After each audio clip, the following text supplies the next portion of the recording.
Yo, microphone check, 1 2, check, check. What's going on, everybody? Andrew asked me about my podcast. Back with another episode. I'm sure you all know the news by now. Gonna have to delete my OnlyFans account. I had a hell of a run. I made millions. Millions.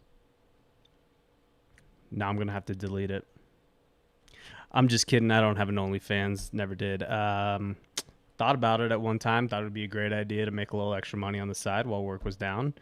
But now, I'm just kidding. There's no way I would ever do that. But a lot of people have, and it's been a big deal for a lot of people over the pandemic, as you can imagine. People put out of jobs looking for alternative ways to make money. College students now have a bunch of free time, so they were doing their OnlyFans thing. For those who don't know, OnlyFans had the reputation of kind of being how do I say it? A pay-to-play porn site for any individual, male, female, upside down, right side up.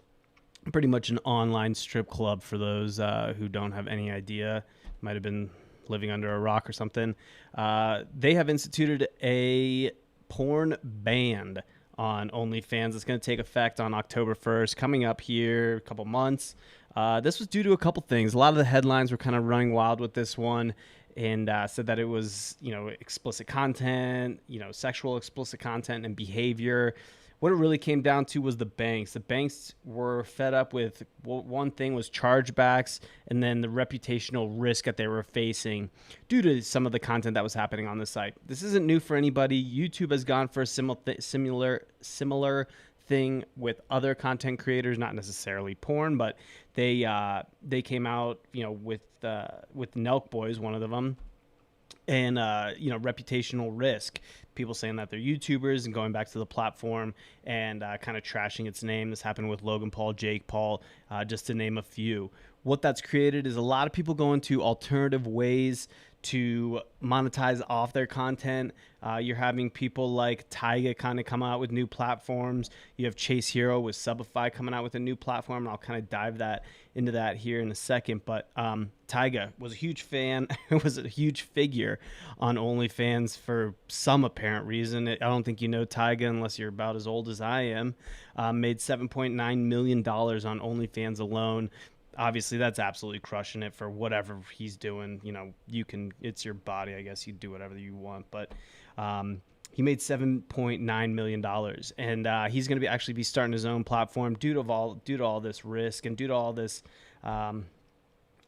craziness or whatever the banks are doing with OnlyFans. So he's starting a platform called MyStar, MYY Star.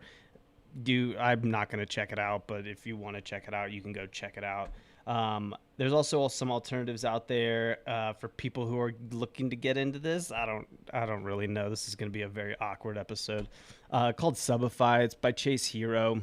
The only reason I know about him, he's been on the Impulsive podcast with the Logan Paul crew a couple times. Actually, was just on a couple days ago, or whenever episode came out a couple days ago, and he had some very interesting things to say. One of the biggest things is how he runs.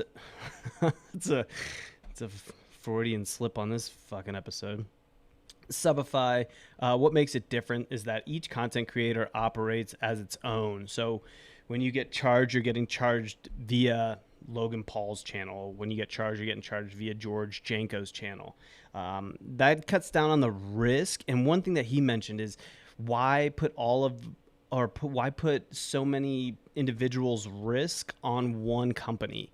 Like the YouTube model. You're showing everybody's stuff, very broad, very large content, and you can say, I guess technically I'm a YouTuber. I have YouTube things on YouTube, so so I think it's just narrowing that risk, making it individualized. If you have one bad actor, you don't get a huge scope of bad actors. It's only focused on one person. You can isolate and deal with that instance separately, so you don't have to shut down your whole platform. You don't have to come out with these mass cancellations or mass bans. You can focus on that one person, pay attention to that account, cancel it, do whatever you need to do, ban some activities that are on that, as opposed to kind of gross changes. So I thought that was super interesting.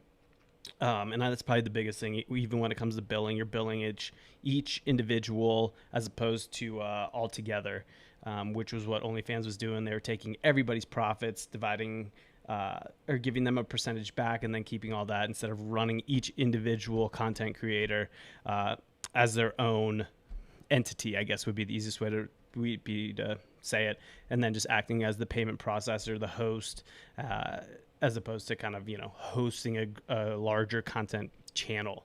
I hope I explained that right. Um, yeah, that's kind of that's kind of all I had today. This was just going to be super clickbaity. So if you made it this far through the episode, make sure you like, comment, subscribe, and do all the fun stuff on YouTube.